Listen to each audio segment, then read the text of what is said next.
बिस्मिल्लाहिर्रहमानिर्रहीम। ये video special रुमान Gondal साहब के लिए है, जिन्होंने मुझे ये कहा था कि आप ने हमें ये बताना है कि स्टूडियो किस तरह बनाते हैं जब बंदे के पास कुछ भी ना हो और उसने यूट्यूब चैनल स्टार्ट करना हो, तो वो किस तरह एडिटिंग वगैरह के लिए जो चीज़ें इस्तेमाल करते हैं वो क्या कौन सी हैं वो बताएं। तो सबसे पहले जो चीज़ आपने है, अगर आप अपना बैकग्राउंड चेंज करना चाहते हैं, इस वक्त ये जो बैकग्राउंड है ये रियल बैकग्राउंड है, इसको हम चेंज नहीं कर सकते। लेकिन अगर आपने कोई ऐसी वीडियो बनानी है जिसमें आप अपना बैकग्राउंड चेंज करना चाहें, तो उसके लिए आपको जो सबसे पहली चीज़ चाहिए होगी वो होगी एक कपड़ा, शीट वगैरह। जैसा कि मैं आपको दिखाता हूँ जो जो मैं इस्तेमाल करता हूँ वो क्या है। सामीन ये देखें, ये कपड़ा है, ये मैं बैकग्राउंड में इस्तेमाल करता हूँ, आपको दिखाऊंगा भी जब मैं इसको इस्तेमाल करता हूँ। ये कपड़ा है, ये मैंने 6 मीटर लिया था, जिसको मैंने 3 मीटर पे काट के इसको मैंने सिया और इसको मैंने अपने बैकग्राउंड के लिए इस्तेमाल करने के लिए रखा। तो अब मैं जब आप इसको पीछे लगाएंगे तो इसके लिए जो सॉफ्टवेयर हम इस्तेमाल करेंगे वो फिल्मोरा वंडर शेयर है, जो मैं इस्तेमाल करता हूँ। वैसे और भी कई सॉफ्टवेयर्स हैं जो बहुत अच्छे हैं और अपने वक्त आने पर मैं वो भी आपको बताऊंगा। तो आपने एक तो बैकग्राउंड के लिए अपने, अगर आपके पास सब्ज़ कलर का कपड़ा नहीं है या आप अफोर्ड नहीं कर सकते, तो आप किसी भी कलर का, एक कलर का कपड़ा आपने ले लेना है। लेकिन फिर जब आप उसमें एडिटिंग करें तो उस वक्त आपने उसमें जो है वो अपने उस तरह के कपड़े नहीं पहनने जिस तरह का वो कपड़ा होगा, क्योंकि अगर आप उस वक्त वो अपना उस तरह के कपड़े पहनेंगे तो फिर आपके बैकग्राउंड में जब आप कलर चेंज करेंगे तो उसके साथ ही आपके कपड़ों का कलर भी बैकग्राउंड में ही नज़र आएगा, जिससे आपकी वीडियो सारी ख़राब हो जाएगी। इसलिए आपने जो कपड़ा लेना है वो एक कलर का लेना है और फिर उस कलर के कपड़े आपने उस वक्त अपनी वीडियो को रिकॉर्डिंग करते वक्त नहीं पहनने। दूसरी चीज़ जो आपने इस्तेमाल करनी है अपनी वीडियो एडिटिंग के लिए वो है माइक। आपके पास एक माइक होना चाहिए, अच्छा सा माइक होना चाहिए जो आपका कनेक्ट हो कैमरे के साथ या आपके मोबाइल के साथ, जिसके साथ आप अपनी आवाज़ को अच्छे तरीके से रिकॉर्ड कर सकें। इस वक्त जो मेरे पास जो मैंने इस वक्त लगाया हुआ है माइक, वो मैंने तकरीबन 1700-1800 का लिया था और बनवाया था।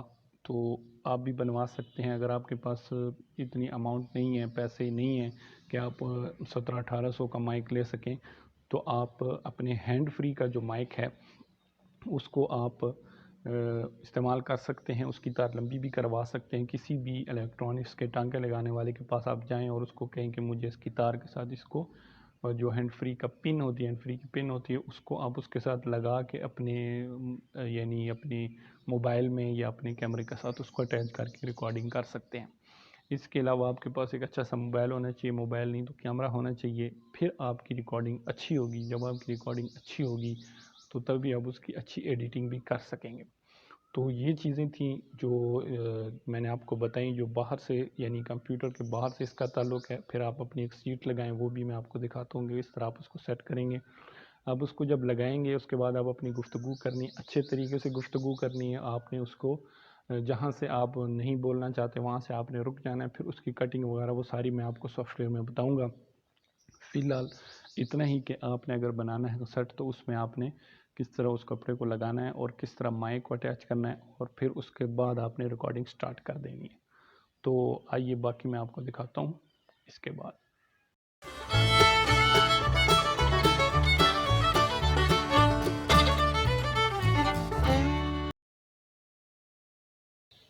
जब आप ये कपड़ा लगा रहे हो तो आपने इसको टाइट करके लगाना है। इसको अगर आप ढीला लगाएंगे तो आपका, जब आप इसका बैकग्राउंड चेंज करेंगे तो उस वक्त इसमें थोड़ी सी ये प्रॉब्लम करेगा।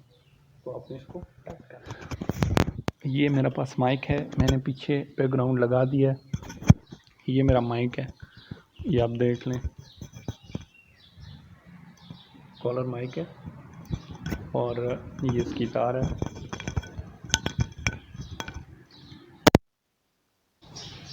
ये इसका पिन है, ये देख रहे हैं आप।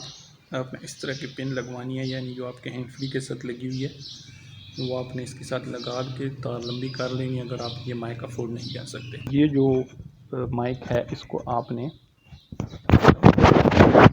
थोड़ी यानी अपनी कमीज के नीचे से ले आकर यहाँ पे आपने इसको लगा देना है। अब इसके बाद हम इसको चूँकि ये बैकग्राउंड में काफ़ी सारा नज़र आ रहा है, तो इसको अब हमने छुपाना है। तो कैसे छुपाएंगे वो मैं आपको बताता हूँ। ये हमने सीट रख ली है। कैमरे को हम थोड़ा सा नीचे करेंगे, इसको यहाँ पे लाएंगे और ये स्टैंड ऊंचा है, इसको हम थोड़ा सा नीचे करते हैं। यूँ आपने इसको सेट कर लेना। इस वक्त ये हमारा बैकग्राउंड सारा बन चुका है। अब हम इसके बाद रिकॉर्डिंग करेंगे और फिर इसका बैकग्राउंड चेंज करने के लिए मैं आपको बताऊँ। अब जो इसके अलावा जो सॉफ्टवेयर की हमें ज़रूरत होगी, अगर आपने उसमें उर्दू एडिटिंग करनी है तो उसके लिए आपको उर्दू इन पेज की ज़रूरत होगी, या आपने वर्ड के अंदर यानी माइक्रोसॉफ्ट वर्ड के अंदर उर्दू लिख के आप उसको एडिट करेंगे। इसलिए थंबनेल के लिए हमें जो सॉफ्टवेयर चाहिए होगा वो फोटोशॉप है, यानी एडोब फोटोशॉप है। और इसी तरह जो रिकॉर्डिंग और एडिटिंग के लिए हमें फिल्मोरा, वंडर शेयर या इसके अलावा और भी कई सारे सॉफ्टवेयर अच्छे मौजूद हैं जो आप इस्तेमाल कर सकते हैं। तो वो मैं आपको अब बताऊंगा कि स्टेप बाय स्टेप हम उसको किस तरीके से हम उसको इंस्टॉल करेंगे और किस तरीके से फिर हम उसकी एडिटिंग करेंगे। और बाकायदा ये कई वीडियोज़ में, यानी ये ट्यूटोरियल जो मैं बना रहा हूँ सीरीज़, ये सारी इसमें वीडियो एडिटिंग वगैरह मैं आपको बताऊंगा। आप किस तरह थंबनेल बनाएंगे यूट्यूब के लिए, इसके अलावा आप किस तरह एनिमेशन वगैरह, इफ़ेक्ट वगैरह कैसे आप अपने वीडियो के अंदर डाल सकते हैं। तो अगर आपने हमारा चैनल सब्सक्राइब नहीं किया तो सब्सक्राइब कर लें और बेल के आइकॉन को दबा दें ताकि आने वाली हर वीडियो आपको मिलती रहे। शुक्रिया।